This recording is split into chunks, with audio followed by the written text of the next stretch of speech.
What up, Marsh Mobile International? We are a couple days behind. Beg your pardon for living my life. So this is the recap. We're going back in time. Day 2 of the honeymoon. This would have been our overnight trip from New York City to Auckland. 17-hour flight. We'll start there, and then day 1 in Auckland. Honestly, 17 hours wasn't too bad. Got some food, got something to drink. Played some Switch, specifically bought some games to be played on the Switch.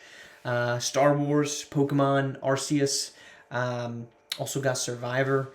So we were just messing around with that. Got a couple hours. I was hoping on 17 hours we'd get 6 hours of some type of sleep. I think we got like 5.5. So I was very happy with that. Landed at 4 a.m. local time, 4:30 local time. Customs was easy. Security or whatever was easy. Took a quick nap before hitting the town. Really helped avoiding any jet lag, which I think was our biggest concern, was not to be jet lagged when we got here. Went out for breakfast, had a nice little spot on the beach, looking over Hauraki Bay in Takapuna, which is a little beach across the bay from Auckland.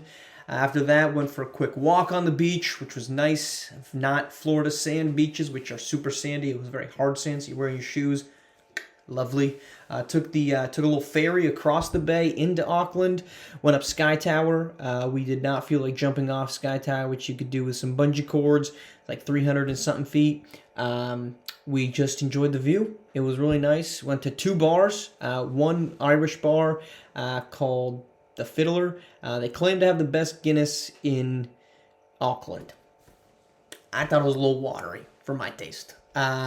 Then we went to the oldest bar in Auckland called the Queen's Ferry, which had a much better Guinness.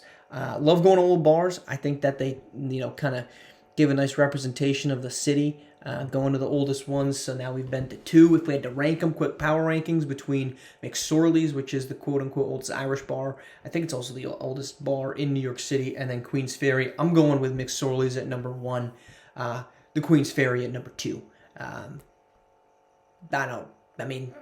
You saw the videos from McSorley's. It was sick. You have that authentic old school feel. They really redid a lot of Queen's Ferry on the inside, or it looked like it, so it didn't have that same authentic feel that McSorley's had, which was, you could tell this was an old bar. Queen's Ferry, you could tell it was old because the sign said established in 1850 something, but it didn't, when you walked in, it didn't feel old, And in my opinion, you go into an old bar, I want to feel old. I want to get a little mold smell in there. I want it to feel a little musty.